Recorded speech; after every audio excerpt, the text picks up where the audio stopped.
কিংবদন্তি নেতা মির্জা আব্বাস, আপনারা তাকে ধানের শীষে ভোট দিয়ে জয়যুক্ত করুন। আমাদের সার্বিক নিরাপত্তা, দেশের স্বাধীনতা, সার্বভৌমত্ব এবং এলাকার উন্নয়ন সব দিক দিয়ে আজ মির্জা আব্বাস আমাদের কাছে অত্যন্ত একজন ভালো নেতা হিসাবে পরিগণিত। তাকে আপনারা ধানের শীষে ভোট দিয়ে জয়যুক্ত করুন। আমাদের সকলের উন্নয়ন তার হাত দিয়ে সফল হবে। তিনি ঢাকা সিটি কর্পোরেশনের মেয়র হিসেবে দায়িত্ব পালন করেছেন। তিনি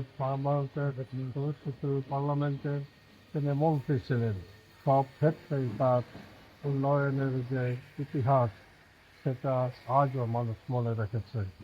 তিনি জনগণের বন্ধু, গণতন্ত্রের বন্ধু, গণতন্ত্র রক্ষায় তিনি জীবন বাজি দিয়ে বিভিন্ন ঝুঁকিপূর্ণ আন্দোলন সংগ্রামে নিজে নিয়োজিত ছিলেন। তাকে বারবার কারাভোগ করতে হয়েছে। সরকারি অত্যাচার নির্যাতনের মধ্য দিয়ে তিনি পিছপা হননি, সংগ্রাম অটুট রেখেছেন। আমাদের সংগ্রামী আন্দোলনে, স্বৈরাচার বিরোধী আন্দোলনে তার ভূমিকা আজ করতে পেরেছে।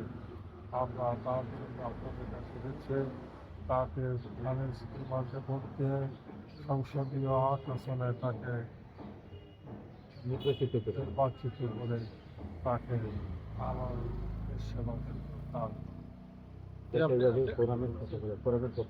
আমরা জাতীয়তাবাদী সাংবাদিক ফোরামের অসংখ্য কর্মী, সংবাদকর্মী তার জন্য মাঠে নেমেছে। আমরাই মাঠে নেমেছি তার নির্বাচনের প্রচার চালাচ্ছে। এই কারণে তিনি সাংবাদিকদের জন্য অনেক কিছু করেছেন। তিনি সাংবাদিকদের জন্য আবাসিক প্রকল্পের জন্য জমি দিয়েছেন এবং সাংবাদিকের সকল বিপদ আপদ, স্বার্থ সংশ্লিষ্ট যে সমস্ত দাবি দেওয়া সবার পূরণের জন্য আমাদের পাশে এসে দিয়েছেন। এই জন্য সাংবাদিক সমাজ তার প্রতি কৃতজ্ঞ।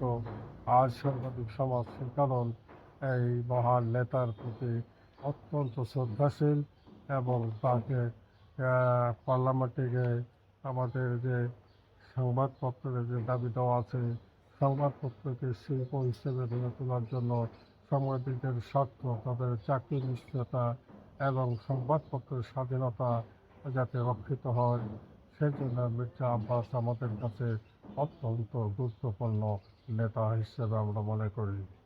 আমরা তার নির্বাচনে আমরা সাফল্য কামনা করি এবং আপনাদেরকে বলব আমাদের এই আহ্বানের সাড়া দিয়ে আমাদের সঙ্গে একত্রিত হন, একীভূত হন।